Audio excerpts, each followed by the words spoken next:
Cuma 3 hari. Awal bekerja senantiasa jadi tantangan berat bagi tiap orang. Gadis di bawah ini paling lama hanya bertahan 3 hari. Mengapa? Sarjana kimia. Gadis Dina di Jabar, bukan nama sebenarnya. Juga buat pemuda yang sudah berhasil lulus sarjana, tetapi sering merasa akan gagal sebelum mengerjakan sesuatu. Ibu Leila yang terhormat, setelah SMU saya kuliah di jurusan kimia dengan harapan cepat mendapat pekerjaan. Saya sudah bekerja di 3 perusahaan berbeda. Hanya saja paling lama menekuni pekerjaan itu 3 hari. Jika saya melakukan kesalahan rasanya saya sesak napas. Lambung terasa perih dan mual, kepala pusing, otot meregang dan saya merasa atasan saya selalu menghantui kemanapun saya pergi. Terbayang dalam benak saya dia terus-menerus menceritakan kepada teman-teman sekantor mengenai kesalahan saya dan mengatakan hasil kerja saya tidak sesuai dengan tingkat pendidikan saya. Setiap kali saya bertemu dengan teman-teman sekantor, saya merasa mereka menghina dan menertawakan saya. Ingin rasanya saya menghancurkan kantor tempat saya bekerja dan membunuh semua orang yang ada di dalamnya agar mereka tidak dapat menertawakan saya lagi. Saya merasa sangat marah sekaligus menyesali ketidakmampuan saya. Kenapa orang lain bisa melakukan pekerjaan itu dengan baik sedangkan saya tidak? Betapa bodohnya saya. Saya sudah merasakan hal ini sejak sekolah dasar. Jika saya lupa mengerjakan tugas atau lupa membawa sesuatu, tapi misalnya, daripada dihukum lebih baik saya tidak masuk sekolah.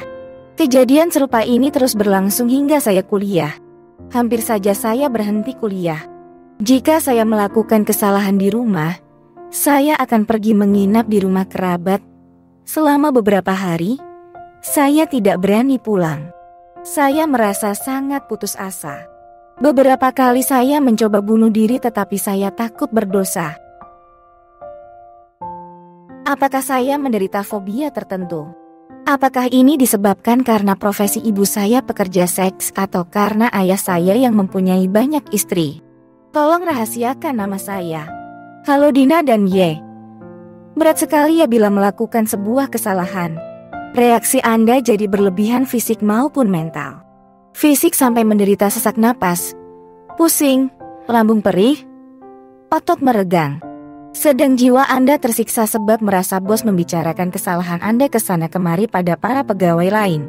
Juga merasa teman ternan sejawat menertawakan dan menghina Anda.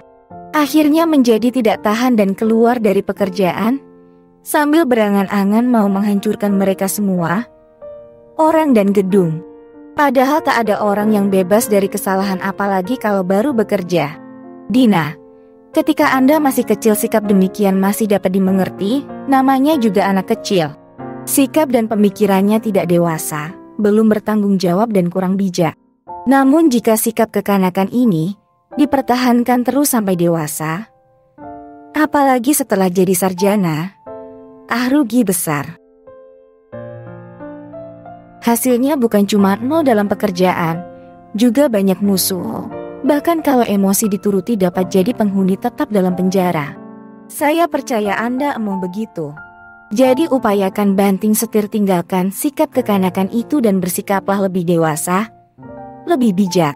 Orang yang dewasa kepribadiannya jika melakukan kesalahan, dia tidak akan menyalahkan ayahnya yang kawin 5 kali, atau menyalahkan teman kerjanya yang cengengesan. Juga tidak menuding gara-gara ibunya yang ada main.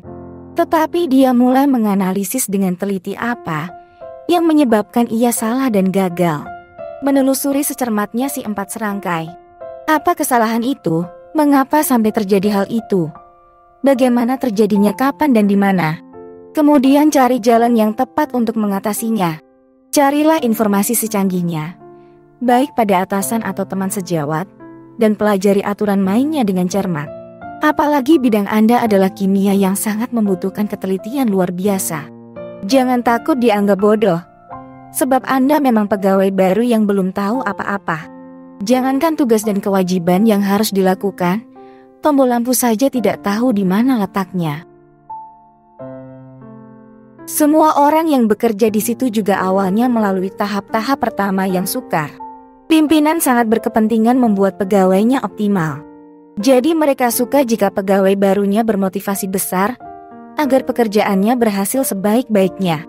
Hal ini tampak dari perilaku pegawai baru yang mau belajar sebanyak-banyaknya agar tidak salah, bersungguh-sungguh dalam bekerja dan berusaha mengadakan hubungan baik dengan pegawai lain.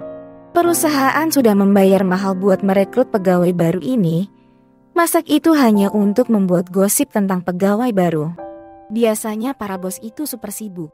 Jika ia ada di sekitar pegawai barunya, saya kira tidak untuk mencari bahan gosip tentang kesalahan pegawai, tetapi untuk menyediakan diri jika pegawai mau bertanya. Dia tahu betul pegawai baru ini belum berpengalaman dalam pekerjaan itu dan ia sangat berkepentingan pegawai barunya melakukan hal yang benar. Tentang teman sekerja, usahakan mengadakan hubungan baik dengan mereka sejak langkah pertama. Kesan pertama akan lama bertahan dalam benak mereka. Bersikaplah ramah, sopan dan hargai para pegawai lama, sebab mereka sudah makan asam garam di sana. Anda membutuhkan belajar banyak dari mereka.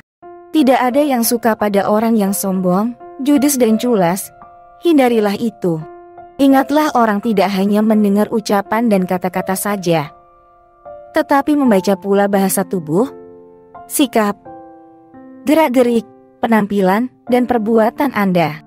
Dan ini berbicara lebih keras dari apa yang Anda ucapkan. Supaya aman, aturlah agar pikiran dan isi hati bersih. Bening hati dengan tujuan yang baik-baik. Jangan musuhi diri sendiri juga orang lain dan keadaan dengan terus menuduh yang jelek-jelek. Saya selalu gagal, saya tidak bisa, saya bodoh, teman-teman menghina, orang tua saya tidak karuan, keadaan brengsek, bos pilih kasih, cari-cari kesalahan dan seterusnya.